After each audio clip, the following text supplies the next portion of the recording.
जय हिंद दोस्तों। हमने जीके जीएस का न्यू बैच स्टार्ट किया है। इसमें मैंने आपको हिस्ट्री कंप्लीट करवा दी है। हम बात यहाँ पे पॉलिटी की कर रहे थे। पॉलिटी के हमने 2 क्लास आपको प्रोवाइड करवा दिए हैं। आज हम पॉलिटी की तीसरी क्लास को कवर कर रहे हैं और आज का हमारा टॉपिक रहने वाला है मौलिक अधिकार यानी कि मूल अधिकार। ठीक है, तो मूल अधिकार की यहाँ पर बात करेंगे। तो पहले मूल अधिकार किस भाग में आता है इसकी बात करते हैं। तो आपका मूल अधिकार आता है वो भाग किस में आता है? भाग 3 में आता है। और भाग 3 का अतिरिक्त और आर्टिकल किस में आता है? आर्टिकल 12 से लेकर 35 के बीच में कॉप क्या आता है? आपका मूल अधिकार आता है। ठीक है, तो डिटेल्स हमने एमसीक्यू ले रखे हैं, इसके बारे में डिटेल्स हम इन क्वेश्चनों को सॉल्व यहाँ पर करेंगे। तो स्टार्ट करते हैं। क्वेश्चन नंबर फर्स्ट यहाँ पर दिया गया है। प्रतिषेध रिट उच्चतम न्यायालय या उच्च न्यायालयों द्वारा किसे और किस प्रयोजन से जारी किया गया एक आदेश है। ठीक है, ये आपसे प्रश्न पूछ रहे हैं। सबसे पहले आपको पता होना चाहिए जो आपके संवैधानिक उपचारों का उपाय होगा आर्टिकल 32 में।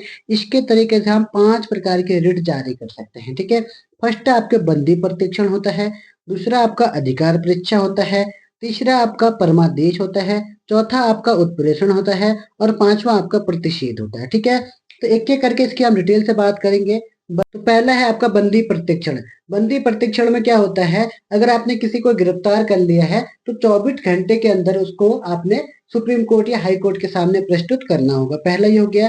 दूसरा है आपका अधिकार परीक्षा। अधिकार परीक्षा में क्या होता है कि अगर कोई कोई अधिकारी असंवैधानिक तरीके से अगर हमारे असंवैधानिक तरीके से सार्वजनिक पदों पर शासन कर रहा है तो उसको वहां पर अधिकार दे सकता है, उसको वहां पर हटा सकता है। ये किसके अंदर होता है? अधिकार परीक्षा के तहत होता है। ठीक है, तीसरा आता है हमारा परमादेश। परमादेश क्या होता है? अगर कोई सरकारी ऑफिसर कोई काम को करने से मना कर देता है तो फिर जो आपका उससे बड़ा अधिकारी या सुप्रीम कोर्ट उस पर जारी करता है कि आप परम आदेश देता है कि आप इसको काम को करिए। चौथा आपका प्रेषण और उत्प्रेषण। ये क्या होता है? उच्च अदालत हमेशा निचली अदालत को ये भेजता है। तो ऑप्शन इसमें किसका कौन सा ऑप्शन आपका सही बन रहा है? तो ऑप्शन नंबर सी आपका करेक्ट आंसर बन रहा है। ठीक है, निचली अदालत को किसी मामले में कार्यवाही जारी करने को प्रतिषेध करने के लिए कहता है। ऑप्शन नंबर सी आपका करेक्ट आंसर हो जाएगा। ठीक है, नेक्स्ट क्वेश्चन देखते हैं। क्वेश्चन नंबर दूसरा। भारत के उच्चतम न्यायालय ने निजता के अधिकार को भारत के संविधान के निम्नलिखित में से किस अनुच्छेद के अंतर्गत रखा है? ठीक है, निजता का अधिकार आर्टिकल 21 आपका करेक्ट आंसर हो जाएगा। ठीक है, तो आर्टिकल 21 क्या कहता है? प्राण एवं दैहिक स्वतंत्रता किसके अंदर है? आर्टिकल 21 के अंतर्गत है। इसी के अंदर आपका निजता का अधिकार है, इसी के अंदर आपका पूर्ण नींद लेने का अधिकार है। तो ये किस आर्टिकल के तहत है? आर्टिकल 21 के तहत है। ठीक है, और आर्टिकल की भी यहाँ पर हम बात करते हैं। आर्टिकल 15। आर्टिकल 15 कहता है आपको किसी भी आधार पर आप भेदभाव नहीं कर सकते हैं, चाहे जाति हो, चाहे जन्म स्थान हो, चाहे लिंग के आधार पर हो। ठीक है, आर्टिकल 16 में कह रहा है लोक नियोजन में समानता, यानी कि आप सरकारी नौकरी में कोई भी वो नहीं करोगे। ठीक है, सबके लिए समान होगा। आर्टिकल 19 क्या कहता है? आपको अभिव्यक्ति की स्वतंत्रता, ये आपका आर्टिकल 19 में हो जाएगा। तो correct answer option number D है। नेक्स्ट क्वेश्चन देखते हैं। क्वेश्चन नंबर तीसरा है। सारभूत रूप से विधि के सम्यक प्रक्रिया का अभिप्राय क्या है? इसका अभिप्राय होता है नैसर्गिक न्याय का सिद्धांत। ऑप्शन नंबर ए आपका करेक्ट आंसर यहाँ पर बन रहा है। ठीक है, नेक्स्ट क्वेश्चन देखते हैं। क्वेश्चन नंबर चौथा है। निम्नलिखित कथनों पर विचार कीजिए। भारत के संविधान के अनुसार केंद्र सरकार का यह एक दायित्व है कि वह राज्यों को आंतरिक असुरक्षा से बचाए। पहला कथन क्या है आपका? बिल्कुल सही दिया गया है। ठीक है, दूसरा कथन क्या दिया गया है? भारत का संविधान राज्यों के निवारक निरोध में रखे जा रहे किसी से व्यक्ति को विधिक काउंसिल उपलब्ध कराने से छूट प्रदान करता है। तो ये भी आपका बिल्कुल सही है। ठीक है, तीसरा कथन क्या दे रखा है? आतंकवाद निवारण अधिनियम 2002 पोता, पीओटीए, पोटा भी इसको कहते हैं। ठीक है, नियम 2002 के अनुसार अनुसार पुलिस के समक्ष अभियुक्त की संस्वीकृति को साक्ष्य के रूप में प्रयुक्त नहीं किया जा सकता है। ये आपका गलत हो जाएगा। ठीक है, तो यानी कि आपके कितने सही है? आपके दो और केवल दो सही है। तो एक और दो सही है, तो केवल दो सही है। तो ऑप्शन नंबर बी आपका करेक्ट आंसर यहाँ पर हो जाएगा। ठीक है, नेक्स्ट क्वेश्चन देखते हैं। क्वेश्चन नंबर 5 है। भारत के में संपत्ति के अधिकार की क्या स्थिति है? संपत्ति के अधिकार की स्थिति है तो एक विधिक अधिकार है जो किसी भी व्यक्ति को प्राप्त है। ऑप्शन नंबर बी आपका करेक्ट आंसर यहाँ पर हो जाएगा। ठीक है, नेक्स्ट क्वेश्चन देखते हैं। क्वेश्चन नंबर 6 है। भारत रत्न और पद्म पुरस्कारों के संबंध में निम्नलिखित कथनों पर विचार कीजिए। आपको विचार करना है। पहला क्या दिया है? भारत रत्न और पद्म पुरस्कार भारत के संविधान के अनुच्छेद 18(1) के अंतर्गत उपाधियां हैं। पहला आपका बिल्कुल गलत हो जाएगा। क्यों क्यों गलत होगा? क्योंकि ये उपाधियां नहीं बल्कि ये क्या है, पुरस्कार है। 18(1) के अंतर्गत इनको नहीं रखा गया है। ठीक है। दूसरा कथन क्या दिया है, वर्ष 1954 में प्रारंभ किए गए पद्म पुरस्कारों को केवल एक बार निलंबित किया गया था, नहीं, इसको 3 बार निलंबित किया जा चुका है। ठीक है, तो ये भी आपका गलत हो जाएगा। तीसरा कथन क्या दिया है, किसी वर्ष से विशेष में भारत रत्न पुरस्कारों की अधिकतम संख्या 5 तक सीमित है, ऐसी कोई सीमा नहीं है, तो तीसरा भी आपका गलत हो जाएगा।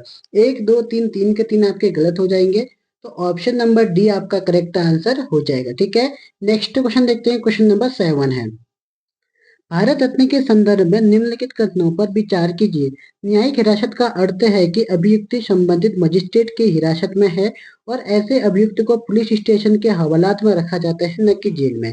ये कथन आपका गलत दिया है। क्यों? क्योंकि न्यायिक हिरासत का मतलब होता है कि मजिस्ट्रेट के आदेश पर पुलिस क्या करेगी, उसको हवालात में न रख के बल्कि जेल में रखेगी। ठीक है, यहाँ पे उल्टा लिखा है, हवालात में रखा जाता है, हवालात में नहीं बल्कि जेल में रखा जाता है, तो ये आपका गलत हो जाएगा।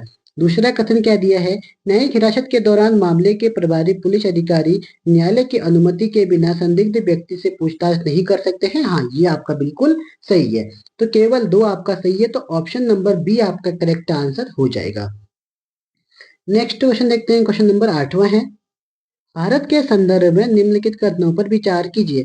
जब एक कैदी पर्याप्त आधार प्रस्तुत करता है तो ऐसे कैदी को पैरोल मना नहीं किया जा सकता है, क्योंकि वह उसके अधिकार का मामला बन जाता है। नहीं, पैरोल पर छूटना कोई आपका अधिकार ही नहीं है। ठीक है, ये तो एक विवेकाधीन है, विवेकाधिकार है, उसके आधार पर इसको हम पैरोल पर छोड़ते हैं, तो ये आपका बिल्कुल गलत हो जाएगा। दूसरा क्या है, कैदी को पैरोल पर छोड़ने के लिए राज्य सरकारों के अपने नियम हो सकते हैं, बिल्कुल हो सकते हैं, तो ये आपका सही है। तो केवल 2 इसमें भी सही है, तो ऑप्शन नंबर बी आपका करेक्ट आंसर हो जाएगा। ठीक है। नेक्स्ट क्वेश्चन देखते हैं, क्वेश्चन नंबर 9 है, कानून को लागू करने के मामले में कोई विधान जो किसी कार्यपालक अथवा प्रशासनिक प्राधिकारी को अनुदेशित एवं अनियंत्रित विवेकाधिकार देता है, भारत के संविधान के निम्नलिखित अनुच्छेदों में से किसका उल्लंघन करता है? तो ये कर रहा है आपका आर्टिकल 14 का, ऑप्शन नंबर ए आपका करेक्ट आंसर यहाँ पर बन रहा है। ठीक है, तो यानी कि विधि के समक्ष समानता के यहाँ पर उसका विरोध कौन कर रहा है, किस आर्टिकल के तहत हो सकता है, तो ये आर्टिकल आपका अनुच्छेद 14 होगा। ठीक है। नेक्स्ट क्वेश्चन देखते हैं, क्वेश्चन नंबर 10वां है, भारत के संविधान के किस अनुच्छेद के अंतर्गत निजता का अधिकार है? राइट टू प्राइवेसी अभी मैंने आपको बताया था आर्टिकल 21 में है, आर्टिकल 15 बता दिया था, आर्टिकल 19 मैंने बता दिया था, आर्टिकल 29 अल्पसंख्यकों के अधिकार के बारे में बताया गया है। ठीक है। नेक्स्ट क्वेश्चन देखते हैं, क्वेश्चन नंबर 11वां है, निम्नलिखित मूल अधिकारों के किस संवर्ग में अस्पृश्यता के रूप में किए गए विभेदन के विरुद्ध संरक्षण समाविष्ट है? शोषण के विरुद्ध अधिकार, स्वतंत्रता का अधिकार, संवैधानिक उपचार का अधिकार, समता का अधिकार। मूल अधिकारों में अस्पृश्यता के मूल रूप में, अस्पृश्यता का किस मूल रूप में है, तो अस्पृश्यता का अंत आर्टिकल 17 के अंतर्गत रखा गया है। किसके? आर्टिकल 17 के अंतर्गत। ठीक है, तो हमारे संविधान में 6 प्रकार की स्वतंत्रता की बात कह रखी है, तो यानी कि 6 हमारे समानता के अधिकार है। समानता के अधिकार में आपके कौन कौन से आते हैं? आर्टिकल 14 आता है, 15, 16 और 17 और 18। तो ये जो 5 आर्टिकल है, ये किसके अंतर्गत आते हैं? आपके समता के अधिकार के अंतर्गत। ठीक है। और संवैधानिक उपचारों का उपचार ये आर्टिकल 32 के तहत आता है। स्वतंत्रता का अधिकार आपका आता है आर्टिकल 19 से 22 के बीच में आता है, और शोषण के विरुद्ध अधिकार 23 और 24 आते हैं। ठीक है, तो आपसे पूछ क्या रहा है कि अस्पृश्यता, तो अस्पृश्यता आर्टिकल 17 के अंतर्गत आती है, तो आपका correct answer option number D बन जाएगा। ठीक है। नेक्स्ट क्वेश्चन देखते हैं, क्वेश्चन नंबर 12 है, मूल अधिकारों के अतिरिक्त भारत के संविधान का निम्नलिखित में से कौन सा भाग मानव अधिकारों के सार्वभौम घोषणा 1948 के सिद्धांतों एवं प्रावधानों को प्रतिबिंबित करता है? तो इसमें कौन कौन कर सकता है? उद्देशिका बिल्कुल करती है, राज्य के निजी निर्देशक तत्व ये भी करते हैं, मूल कर्तव्य ये भी करते हैं।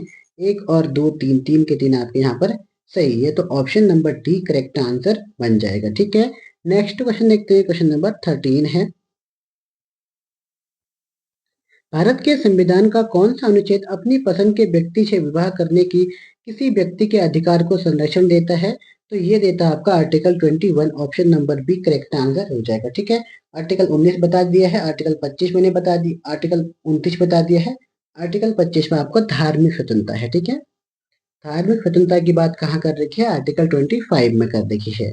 नेक्स्ट क्वेश्चन देखते हैं, क्वेश्चन नंबर 14 है, शिक्षा का अधिकार आरटीआई अधिनियम के अनुसार किसी राज्य में शिक्षक के रूप में नियुक्त होने हेतु अर्ह होने के लिए किसी व्यक्ति से संबंधित राज्य अध्यापक शिक्षा परिषद द्वारा निर्धारित होना चाहिए। शिक्षा परिषद नहीं द्वारा होना चाहिए, ये केंद्र वाला होना चाहिए, एनसीटीई द्वारा होना चाहिए। तो पहला आपका गलत हो जाएगा, ठीक है।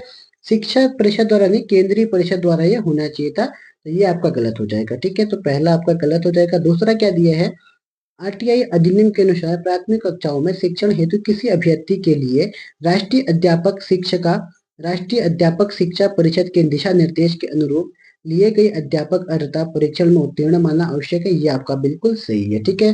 तीसरा कथन क्या दिया है, भारत में 90% से अधिक अध्यापक शिक्षा संस्थान प्रत्यक्ष रूप से राज्य सरकारों के अधीन है। नहीं, राज्य सरकारों के अधीन नहीं है, बल्कि निजी प्राइवेट सेक्टरों के अधीन है। तो आपका केवल ऑप्शन नंबर 2 सही है, तो केवल 2 सही है, तो option number B correct answer हो जाएगा, ठीक है। नेक्स्ट क्वेश्चन देखते हैं, क्वेश्चन नंबर 15 है। निजता के अधिकार को जीवन एवं स्वतंत्रता के अधिकार के अंतर्भूत भाग के रूप में संरक्षित किया जाता है। भारत के संविधान में निम्नलिखित में से किससे उपयुक्त कथन सही एवं समुचित ढंग से अर्थित होता है, ठीक है। तो अच्छा क्वेश्चन है आपका। तो निजता का अधिकार आर्टिकल 21 कहाँ पर दिख रहा है आपका, ऑप्शन नंबर सी, यही आपका करेक्ट आंसर हो जाएगा, ठीक है। क्वेश्चन कैसे ही घुमा दे, बस आपको कंसेप्ट याद रखना है कि किस आर्टिकल में कौन सा कंसेप्ट लग सकता है, उसके अकॉर्डिंग आप अपना आंसर कर सकते हैं। नेक्स्ट क्वेश्चन देखते हैं, क्वेश्चन नंबर 16 है। भारत के संविधान में शोषण के विरुद्ध अधिकार द्वारा निम्नलिखित में से कौन सा परिकल्पित है। मानव देह व्यापार, बिल्कुल ठीक है। अस्पृश्यता का अंत आर्टिकल 17 में हो जाएगा। अल्पसंख्यकों का हित आर्टिकल 29 में हो जाएगा। कारखानों में अधिकार, ये आपका आर्टिकल 23-24 के अंतर्गत आता है, ठीक है। तो यानी कि कह रहा है कि शोषण के विरुद्ध अधिकार, शोषण का जो विरुद्ध अधिकार आपका 23 और 24 में आता है। तो आपका ये आपका 23 और ये 24 दोनों है, तो यानी कि 23 और 24 आपका 1 और 4 आंसर हो जाएगा, ठीक है। तो 1 और 4 किस ऑप्शन में है, option number C correct answer हो रहा है। नेक्स्ट क्वेश्चन देखते हैं, 17 है। निम्नलिखित में से कौन भारतीय संविधान के अनुच्छेद 20 का हिस्सा नहीं है। अनुच्छेद 20 में क्या कहा गया है, एक तो कहा गया कि दोहरे दंड की धारा कहा गया है। दूसरा क्या कहा है कि स्वयं अपने विरुद्ध साक्षी होने से निषेध, यानी कि खुद अपने गवाह नहीं बन सकते हैं, ये सही है। तीसरा कहा है कार्योत्तर में विधि, ये भी आपका सही है। यातना के विरुद्ध आपका ये किस आर्टिकल में है, यातना के जो विरुद्ध अधिकार है ये आपका इस अधिकार के अंतर्गत नहीं आता है, ठीक है। तो ये आता है आर्टिकल 23 के अंतर्गत आता है। तो यानी कि ए बी सी आप ए बी डी आपका करेक्ट आंसर हो जाएगा। आपसे गलत पूछ रहा था, ऑप्शन नंबर सी हो जाएगा। नेक्स्ट क्वेश्चन देखते हैं, क्वेश्चन नंबर 18वां है। शिक्षा का अधिकार मौलिक अधिकारों से सम्मिलित किया गया है। शिक्षा का अधिकार आपको कब किया गया था, 86वें संविधान संशोधन 2002 के द्वारा। ऑप्शन नंबर सी आपका करेक्ट आंसर यहाँ पर बन रहा है, ठीक है। नेक्स्ट क्वेश्चन देखते हैं, क्वेश्चन नंबर 19 है। निम्नलिखित में से कौन संविधान के अनुच्छेद 21 के दायरे में नहीं आता है। एक चिकित्सक द्वारा घायल को चिकित्सकीय सहायता, ये बिल्कुल आता है। कार्यस्थल पर महिलाओं का लैंगिक उत्पीड़न, ये भी बिल्कुल आता है। पानी की गुणवत्ता को दूषित करना, ये भी बिल्कुल आता है।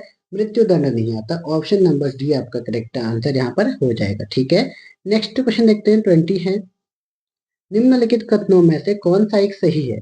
अधिकार नागरिकों के विरुद्ध राज्य के दावे हैं, गलत है। अधिकार वे विशेषाधिकार हैं जो किसी राज्य के संविधान में समाविष्ट हैं, ये भी आपका गलत है। अधिकार राज्य के विरुद्ध नागरिकों के दावे हैं, ये सही है। नागरिकों के दावे हैं, तो ऑप्शन सी आपका करेक्ट आंसर हो जाएगा, ठीक है। नेक्स्ट क्वेश्चन देखते हैं, क्वेश्चन नंबर 21 है। भारतीय संविधान के निम्नलिखित में से किस अनुच्छेद के द्वारा अस्पृश्यता की समाप्ति की व्यवस्था की गई है। तो article 17 option number D correct answer हो जाएगा, ठीक है। आर्टिकल 14 विधि के समक्ष समानता। आर्टिकल 15 भेदभाव नहीं कर सकते हैं। आर्टिकल 16 आपका लोक नियोजन की समानता। तो ऑप्शन नंबर डी आपका करेक्ट आंसर यहाँ बन रहा है। नेक्स्ट क्वेश्चन देखते हैं, क्वेश्चन नंबर 22 है। सामाजिक, आर्थिक एवं राजनीतिक क्षेत्रों में समान आधार निर्मित करने के उद्देश्य में से राज्य असमान लोगों के लिए भिन्न व्यवहार कर सकता है। अब ऐसा क्यों करेगा, क्योंकि समान लोगों में विधि समान होगी और समान रूप से प्रशासित की जाएगी, तो इसलिए इसका कारण भी सही है, कथन भी सही है, स्पष्टीकरण भी सही है। तो ऑप्शन नंबर डी आपका करेक्ट आंसर यहाँ पर बन रहा है, ठीक है। नेक्स्ट क्वेश्चन देखते हैं, क्वेश्चन नंबर 23वां है। राज्य 6 से 14 वर्ष के सभी बच्चों के निःशुल्क एवं अनिवार्य शिक्षा प्रदान करेगा, यह आपका बिल्कुल सही है। आर्टिकल 21A में ये लिखा गया है, एक प्रजातांत्रिक समाज में शिक्षा का अधिकार मानवाधिकार के रूप में विकास के अधिकार की व्याख्या के लिए अपरिहार्य है। ये भी बिल्कुल सही है। अब ये सही है और इसका कारण भी सही है, तो ऑप्शन नंबर ए आपका करेक्ट आंसर हो जाएगा। ठीक है, नेक्स्ट क्वेश्चन देखते हैं। क्वेश्चन नंबर 24 है, भारतीय संविधान का कौन सा अनुच्छेद अस्पृश्यता का उन्मूलन करता है और किसी भी रूप में इसके आचरण का निषेध करता है? तो ये करेक्ट आंसर क्या होगा आपका? Option number B. ठीक है, आप लोग देख रहे हैं तो बार बार आर्टिकल 17 को ही पूछा जा रहा है, तो आर्टिकल 17 आपके लिए मोस्ट इंपोर्टेंट है, इसके सब क्लॉज भी आपको ध्यान से देखने होंगे। ठीक है, नेक्स्ट क्वेश्चन देखते हैं। क्वेश्चन नंबर 25 है, भारतीय संविधान के अंतर्गत निम्नलिखित में से किसे मूल अधिकारों का संरक्षक समझा जाता है? ठीक है, मूल अधिकारों का जो संरक्षक माना जाता है वो आपका सुप्रीम कोर्ट न्यायपालिका को, option number C correct answer हो जाएगा। ठीक है, सुप्रीम कोर्ट हो चाहे हाई कोर्ट हो, ये सब किसके अधिकार हैं? आपके मूल अधिकारों के संरक्षक सुप्रीम कोर्ट, हाई कोर्ट यानी कि न्यायपालिका को हम कह सकते हैं। ठीक है, नेक्स्ट क्वेश्चन देखते हैं। क्वेश्चन नंबर 26 है, निम्नलिखित में से कौन सा सही सम्मिलित नहीं है? मानव के दुर्व्यापार तथा बलात्संग का निषेध आर्टिकल 23 बिल्कुल सही है आपका। अल्पसंख्यकों वर्ग के हितों का संरक्षण आर्टिकल 29 मैंने आपको बताया था। संवैधानिक उपचारों का अधिकार ये आपका आर्टिकल 32 है। शिक्षा संस्थाओं की स्थापना तथा प्रशासन के करने का अल्पसंख्यकों वर्ग का जो अधिकार अनुच्छेद 31 पहले था, अब यहाँ पर हट गया है। पहले था क्या? संपत्ति का अधिकार था, इसलिए आपका ऑप्शन डी करेक्ट आंसर नहीं होगा। ठीक है, तो आपका ऑप्शन के अकॉर्डिंग ये सही है। नेक्स्ट क्वेश्चन देखते हैं। क्वेश्चन नंबर 27 है, भारतीय संविधान के 44वें संशोधन द्वारा मौलिक अधिकार की श्रेणी से निम्नलिखित में से किसको हटाया गया है? तो आपका अभिव्यक्ति की स्वतंत्रता आर्टिकल 19 में है, संवैधानिक उपचारों का अधिकार आर्टिकल 32 में है, संवैधानिक अधिकारों का 301 में है। ठीक है, अब ये किस में आ गए? 300 है, तो मौलिक अधिकार में इसको हटा दिया गया है। धार्मिक स्वतंत्रता का अधिकार आर्टिकल 25 में है। तो नेक्स्ट क्वेश्चन देखते हैं। क्वेश्चन नंबर 28 है, भारतीय संविधान के अनुच्छेद 25 में प्रयुक्त हिंदू शब्द किसे सम्मिलित नहीं करता है? तो बौद्धों को करता है, जैन को करता है, सिखों को करता है, लेकिन पारसियों को नहीं करता है। ठीक है, जब भी आपको आर्टिकल 25 के अनुसार हिंदू शब्द बोलेगा तो इसके अंतर्गत बौद्ध, जैन और सिख के आएंगे। नेक्स्ट क्वेश्चन देखते हैं। क्वेश्चन नंबर 29 है, निम्नलिखित में से कौन सा मूल अधिकार नहीं है? समानता का अधिकार एक मूल अधिकार है, शिक्षा का अधिकार एक मूल अधिकार है, संपत्ति का अधिकार एक मूल अधिकार नहीं बल्कि एक विधिक अधिकार है, यानी कि कानूनी अधिकार है, शोषण के विरुद्ध अधिकार एक मूल अधिकार है। ये आपका सही है, तो ऑप्शन सी आपका करेक्ट आंसर हो जाएगा। ठीक है, नेक्स्ट क्वेश्चन देखते हैं। क्वेश्चन नंबर 30 है, निम्नलिखित में से किस मामले में भारत के सर्वोच्च न्यायालय ने दोनों में संघर्ष की स्थिति में राज्य के नीति निर्देशक सिद्धांतों पर मौलिक अधिकारों की व्यापकता की घोषणा की है? तो ये घोषणा की उसने मद्रास राज्य बनाम चंपकम दोई राजन 1951 में जो केस हुआ था। ठीक है, इस केस में इसने क्या कहा था कि जो संघर्ष राज्य के नीति निर्देशक तत्व तथा मौलिक अधिकारों की व्यापकता की घोषणा की है, तो ये आपका correct answer option number B हो जाएगा। ठीक है, अब गोलकनाथ बनाम पंजाब राज्य क्या था? तो इसमें क्या कहा गया था? इसमें जो मौलिक अधिकारों को संशोधन करने के लिए बिल्कुल ही मना कर दिया गया था। ठीक है, फिर केशवानंद भारती बनाम केरल राज्य आया, तो इसमें कहा था कि आप मौलिक अधिकारों में और प्रस्तावना में दोनों में ही क्या कर सकते हैं? संशोधन कर सकते हैं, तो ये इसमें कहा गया था। ठीक है, मिनर्वा मिल में क्या था? मिनर्वा मिल में क्या कहा गया था कि इसमें आप संविधान के मूल ढांचे को छोड़कर आप मूल ढांचे में संशोधन नहीं कर सकते, बाकी कर सकते हैं। तो आपका correct answer option number B हो जाएगा। नेक्स्ट क्वेश्चन देखते हैं। क्वेश्चन नंबर 31 है, शिक्षा का अधिकार किस संविधान संशोधन द्वारा मौलिक अधिकार में शामिल किया गया था? तो ये 86वां संविधान संशोधन, option number D correct answer हो जाएगा। ठीक है, नेक्स्ट क्वेश्चन देखते हैं। 32 है, मौलिक अधिकारों के बारे में निम्नलिखित शब्दों में किसने कहे? एक मौलिक अधिकारों को उस क्षण के किसी विशेष कठिनाई से दृष्टिकोण से नहीं देखा चाहिए, बल्कि ये एक ऐसी चीज के रूप में जिसे आप संविधान में स्थायी बनाना चाहते हैं। तो ये कथन किसका है? तो ये कथन है हमारा Jawaharlal Nehru, option number B correct answer हो जाएगा। ठीक है, नेक्स्ट क्वेश्चन देखते हैं। क्वेश्चन नंबर 33 है, भारतीय संविधान का कौन सा अनुच्छेद अस्पृश्यता का समाप्त करता है?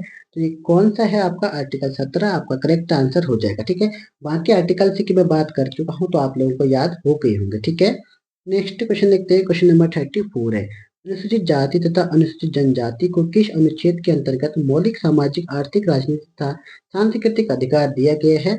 तो आर्टिकल 17 के को ऑप्शन नंबर डी आपका करेक्ट आंसर यहाँ पर हो जाएगा। ठीक है, नेक्स्ट क्वेश्चन देखते हैं, क्वेश्चन नंबर 35 है। मौलिक अधिकार क्या है? मौलिक अधिकार एक वाद योग्य है, तो ऑप्शन ए आपका करेक्ट आंसर हो जाएगा। ठीक है, नेक्स्ट क्वेश्चन देखते हैं, क्वेश्चन नंबर 36 है।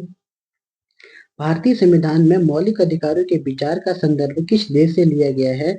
तो ये लिया गया है आपका संयुक्त राज्य अमेरिका, ऑप्शन नंबर बी। ठीक है, आयरलैंड से क्या लिया गया है? डीपीएसपी आपके कहाँ से लिए गए हैं? आयरलैंड से लिए गए हैं। संसदीय व्यवस्था, संसदीय प्रणाली आपका ब्रिटेन से लिया गया है। और कनाडा से अवशिष्ट शक्तियां कहाँ से ली गई है? कनाडा से ली गई है। ये भी आपको याद होना चाहिए। ठीक है, नेक्स्ट क्वेश्चन देखते हैं, क्वेश्चन नंबर 37 है। भारतीय संविधान के किस अनुच्छेद द्वारा अस्पृश्यता को समाप्त किया गया था? तो ये आर्टिकल 17 के तहत। ठीक है, नेक्स्ट क्वेश्चन देखते हैं, क्वेश्चन नंबर 38 है। मेनका गांधी वाद 1978 में उच्चतम न्यायालय के फैसले के बाद अनुच्छेद 21 से न्यायिक निर्वाचन के संबंध में त्रुटिपूर्ण कथन को पहचानिए। सबसे पहले हम बात करते हैं मेनका गांधी वाद 1978 में। ठीक है, 1978 में क्या हुआ था? उससे पहले 1977 में जब मेनका गांधी का पासपोर्ट सरकार ने जब्त कर लिया था, जब्त करने के बाद मेनका गांधी ने इसका कारण पूछा गया, तब उनको इसका कारण नहीं बताया गया। तब मेनका गांधी ने क्या किया? इसको सुप्रीम कोर्ट में चैलेंज कर दिया। सुप्रीम कोर्ट में जैसे ही चैलेंज किया, फिर सुप्रीम कोर्ट मेनका गांधी ने कहा कि आर्टिकल 21 के अनुसार मेरा मूल अधिकारों को यहाँ पर हनन हो रहा है। फिर आर्टिकल 21 के अनुसार सुप्रीम कोर्ट क्या करता है? कहता है कि आप लोग ऐसा नहीं कर सकते हैं, और उसका पासपोर्ट वापस लौटा दिया जाता है।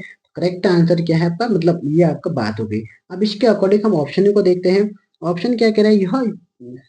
यह भार याचिकाकर्ता पर है कि वह सिद्ध करे कि जिस कानून की प्रक्रिया से उसे उसके जीवन या दैहिक स्वतंत्रता से वंचित किया गया वह स्वेच्छाचारी है। तो यही आपका गलत हो जाएगा। ठीक है, बाकी ये सही है।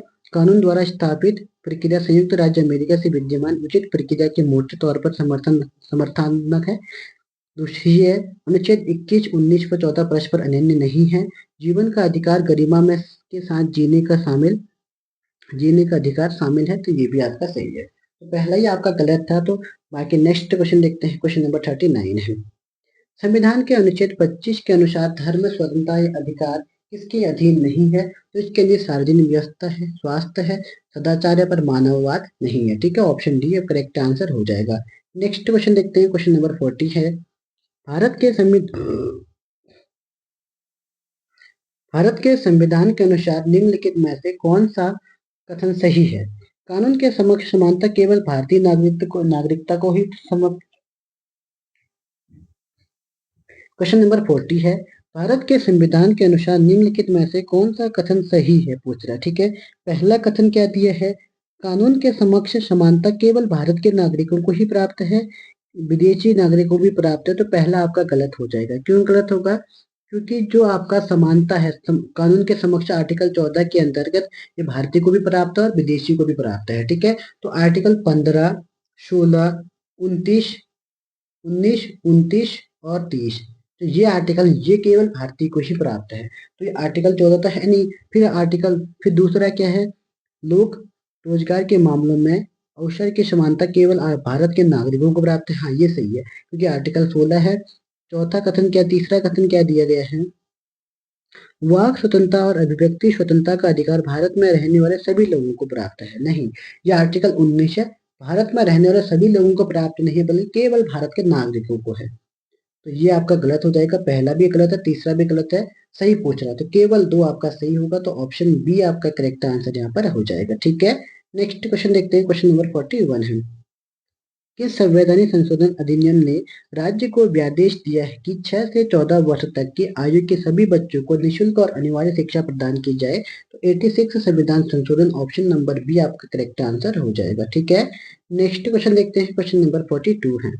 भारत के संविधान को कौन सा अनुच्छेद अल्पसंख्यक वर्गों को शैक्षणिक संस्थान स्थापित करने और संचालित करने का अधिकार प्राप्त करता है? तो आर्टिकल शैक्षणिक संस्थान आर्टिकल 29 में इनकी बात कर रखी है, लेकिन शैक्षणिक संस्थान चलाने की बात आपका आर्टिकल 30 के अंतर्गत आती है। ठीक है, नेक्स्ट क्वेश्चन देखते हैं, क्वेश्चन नंबर 43 है। निम्नलिखित में से कौन सा बंदी प्रत्यक्षण से संबंधित है? तो ये कौन सा है आपका correct answer? Option number B हो जाएगा। ठीक है, अपर जिला मजिस्ट्रेट जबलपुर बनाम शिवकांत शुक्ला। तो ये क्या हुआ था? इसमें एक शिवकांत शुक्ला आदमी ने इन्होंने क्या किया था? मतलब उस समय इमरजेंसी लगी थी। ठीक है, इमरजेंसी के दौरान ये लोग मतलब सरकार ज्यादा ही निजी ही बात करता, आर्टिकल 21 का भी हनन हो रहा था। तब इसके अनुसार इन्होंने क्या किया था, आपका सुप्रीम कोर्ट में चैलेंज कर दिया था। जब सुप्रीम कोर्ट में चैलेंज हुआ तो वहां पर क्या फैसला आया कि सुप्रीम कोर्ट ने कहा कि आर्टिकल 21 का भी हनन क्या कर सकती है, सरकार कर सकती है। तो इस बिल को 4-1 से पास कर दिया गया था। तो ये correct answer option number B हो जाएगा। ठीक है, नेक्स्ट क्वेश्चन देखते हैं। क्वेश्चन नंबर 44 है, भारत में विधि के स्रोत निम्नलिखित में से कौन से हैं? तो आपका भारत का संविधान से मिल सकते हैं, कानून से मिल सकते हैं, रूढ़िजन्य विधि से मिल सकते हैं और निर्णयजन्य विधि से भी मिल सकते हैं। ऑप्शन आपका 1, 2, 3, 4 सभी हो जाएगा। Option number D correct answer हो जाएगा। ठीक है, नेक्स्ट क्वेश्चन देखते हैं। क्वेश्चन नंबर 45 है, भारत का संविधान मूल अधिकारों के रूप में निम्नलिखित में से किसकी गारंटी नहीं देता है? समता का अधिकार देता है, शोषण के विरुद्ध अधिकार का भी देता है, व्यापार और कारोबार करने का अधिकार भी देता है, लेकिन संपत्ति का अधिकार नहीं देता है। ठीक है, नेक्स्ट क्वेश्चन देखते हैं। 46 है, दैहिक स्वतंत्रता के बारे में निम्नलिखित में से कौन सा सही नहीं है? तो ये आपका करेक्ट आंसर क्या है आपका? तो ये है आपका ऑप्शन नंबर डी, एस के बनाम गोपाल। देखिए आपका ऑप्शन पूरा करेक्ट यहाँ पर नहीं आ पाया। ठीक है, तो यही आपका करेक्ट आंसर यहाँ पर था। बाकी 3 सही है। भारत के राज्य क्षेत्र के अंतर्गत किसी भी व्यक्ति के तर्क संगत आधार के बिना उसकी दैहिक स्वतंत्रता के वंचित रखने का अधिकार राज्य के पास नहीं है। ये आपका नहीं है, ये आपका सही नहीं है। सही है बिल्कुल। किसी व्यक्ति को उसकी दैहिक स्वतंत्रता के से वंचित रखने का आधार विधि द्वारा स्थापित प्रक्रिया के अनुसार ही होना चाहिए। ये भी आपका बिल्कुल सही है।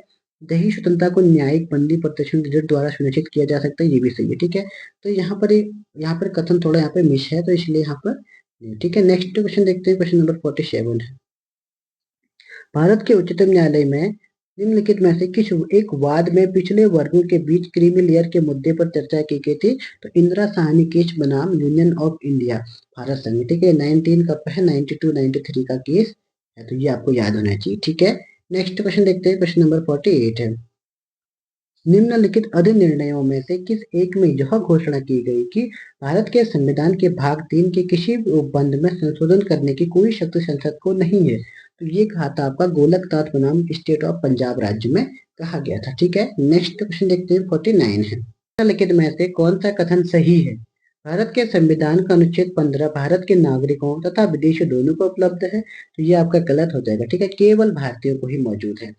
भारत के संविधान का अनुच्छेद 16 केवल भारत के नागरिकों को उपलब्ध है। ये आपका बिल्कुल सही है। भारत के संविधान का अनुच्छेद 21 भारत के राज्य क्षेत्र में भारत के नागरिकों तथा विदेशियों दोनों को समान रूप से उपलब्ध है। ये भी आपका बिल्कुल सही है। तो आपका सही पूछा था 2 और 3 सही हो जाएगा। 2 और 3 option number B correct answer हो जाएगा। ठीक है, तो जितने ही क्वेश्चन आए हमने 49 क्वेश्चन लगभग यहाँ पे आपको सॉल्व कराए हैं। तो आप लोग ध्यान से इस क्लास को कवर कीजिएगा। तो जल्दी से जल्दी हम आपके लिए दूसरा प्रैक्टिस सेट लाने की कोशिश कर रहे हैं। कल या परसों हम आपका सेकंड प्रैक्टिस सेट वीडियो पटवारी के लिए ले आएंगे। ठीक है, तो आज की क्लास में हम इतना ही देखते हैं, फिर मिलेंगे नेक्स्ट क्लास में। तब तक के लिए जय हिंद, जय उत्तराखंड।